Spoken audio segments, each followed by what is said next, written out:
you all very much for showing so much interest in this event. I think it's fantastic that there's been such an overwhelming response that they've had to move the venue to this larger one, and so many of you are just interested in what's going on climate change.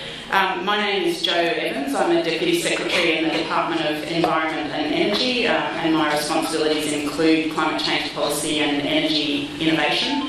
And it's a real pleasure to be here tonight, and I thank the Climate Change Institute for the chance to facilitate, and that's what my role will be for tonight. The main act is Mark Howden, who I will introduce shortly, but let me start by acknowledging the Ngunnawal and Ngambri peoples, who are the traditional owners of this land on which we are meeting, and pay my respects on behalf of all of us to their elders, past and present, and their emerging leaders, who are so impressive.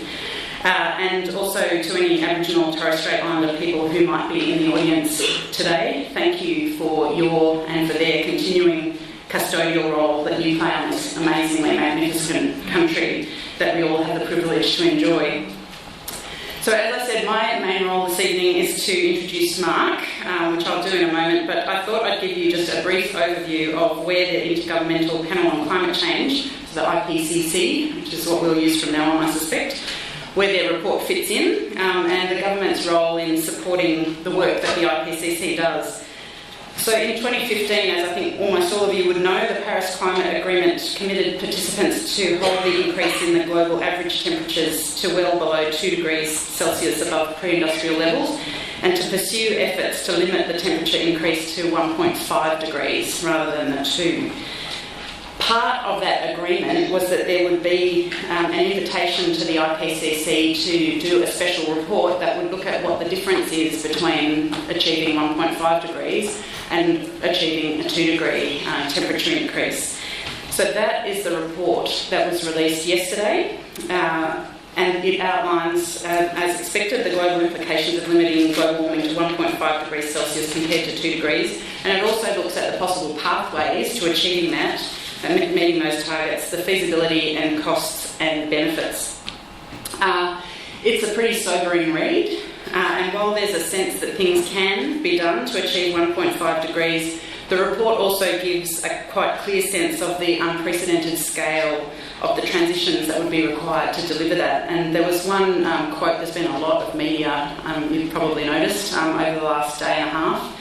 But one quote from Jim Skay, who's the co-chair of Working Group 3 in the IPCC, he said, limiting warming to 1.5 degrees is possible within the laws of chemistry and physics, but doing so would require unprecedented changes. So I think that quote for me captured the kind of messages in the report about what has to be done if we're going to get to those sorts of levels, and just how hard it might be. So I'm sure Mark will delve into some of that in his presentation. So Australian scientists and the Australian government officials play an active role in the IPCC. It reflects our particular Australian expertise and our engagement with climate issues. It also makes sure that the Australian context and the needs and context of the Pacific region are well represented in all of the IPCC reports. The Australian government has always supported the IPCC and the scientific rigour that it brings to underpin their reports, and the expert and government review processes that they use to produce them. It's worth noting that we are in the process of the 6th assessment report by the IPCC.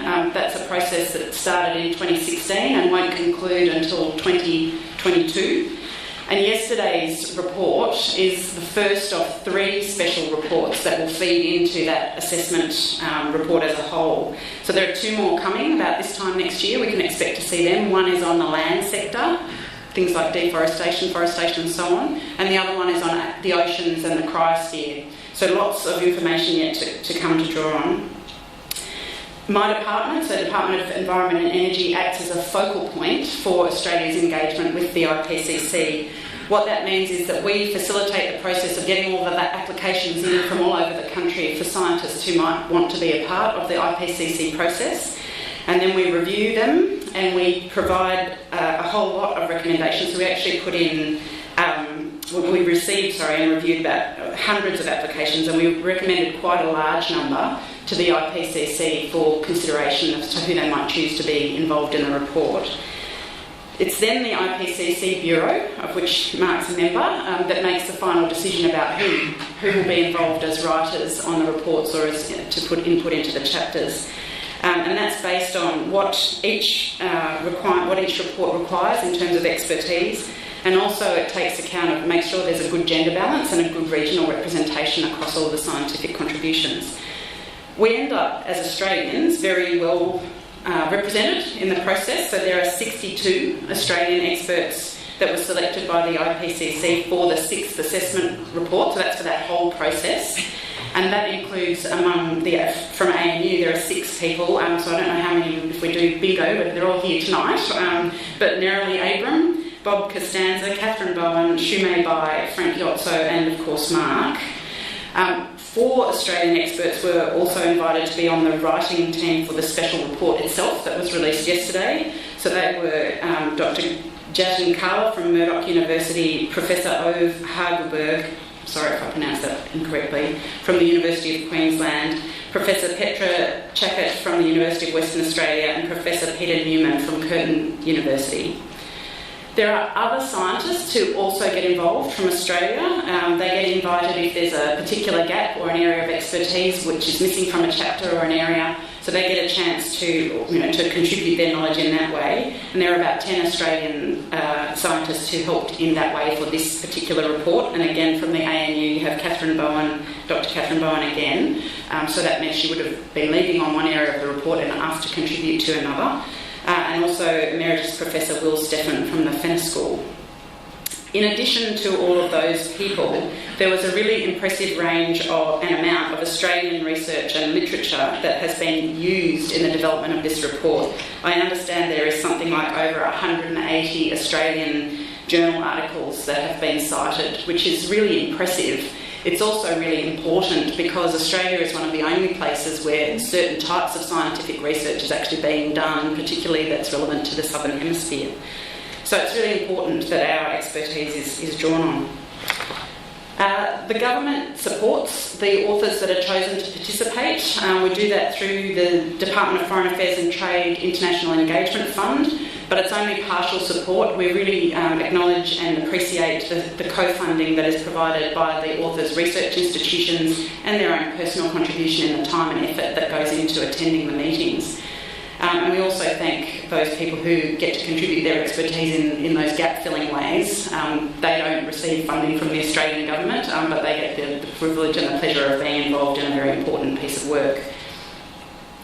In addition to supporting our own authors, Australia also makes a sort of voluntary contribution to the IPCC, and that is used for both operational IPCC functions, but also to support the participation of developing countries in the IPCC report writing process itself. In terms of this report, where were we involved? What did we do in terms of approval? That kind of thing. Australia participated, so we had 3 officials participating in the meeting that adopted the special report in the Republic of Korea last week. 2 of those officials come from the Department of Environment and Energy, and 1 came from the Department of Foreign Affairs and Trade. And we also had 2 reviews of draft text that occurred throughout the year, and when we do that, we also reach out to our state and territory colleagues and give them an opportunity to have a look at the text and to comment on it.